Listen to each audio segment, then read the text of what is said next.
बिस्मिल्लाहिर्रहमानिर्रहीम। क्वेश्चन है प्रेशर और volume of gas are P and V if pressure is reduced to P by 2 by A isothermal process, B adiabatic process, the final volume will be more in A or B or they have equal volume। तो इसमें हमें सबसे पहले उसने gas दी है जिसका pressure P है और वॉल्यूम V है। अब उस गैस का प्रेशर रिड्यूस हो गया है हाफ, एक आइसोथर्मल प्रोसेस में और दूसरा एडियाबैटिक प्रोसेस में। तो हमें बताना है कि इन दोनों प्रोसेस में सबसे ज़्यादा उसका वॉल्यूम किस प्रोसेस में होगा या फिर दोनों प्रोसेस में इक्वल वॉल्यूम होगा। तो इसके लिए हमने दोनों को कंपेयर करना है, दोनों प्रोसेस को। इक्वेशन होती है आइसोथर्मल प्रोसेस के लिए P1 V1 is equals to P2 V2। ठीक है, तो अब हमने इसमें जो प्रेशर है वो रिड्यूस हो गया है P1 का हाफ, तो इसलिए हमने लिख लिया P2 P1/2।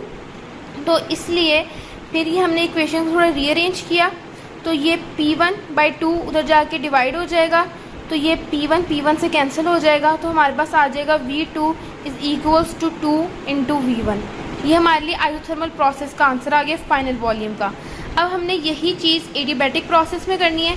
इसके लिए इक्वेशन होती है हमारे पास P1 V1, V के ऊपर गैमा आ जाएगा is equals to P2 V2, V2 के ऊपर भी गैमा आ जाएगा।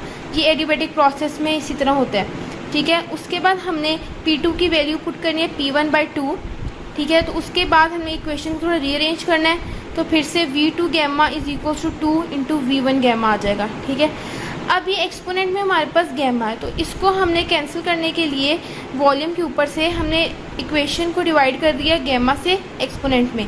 तो हमारे पास आ जाएगा V2 इज़ इक्वल्स टू 2 का एक्सपोनेंट हो जाएगा 1 over गैमा इंटू V1।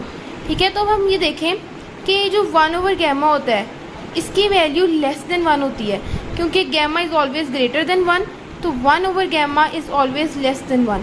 तो इसी तरह ये जो V2 वॉल्यूम है ये V1 से छोटा हो जाएगा, तो इसीलिए हम कहेंगे कि V2 A प्रोसेस में is greater than V2 B process में। ठीक है, तो हमारे पास आइसोथर्मल प्रोसेस में फाइनल वॉल्यूम ऑफ गैस ज़्यादा होगी एडियाबैटिक प्रोसेस से।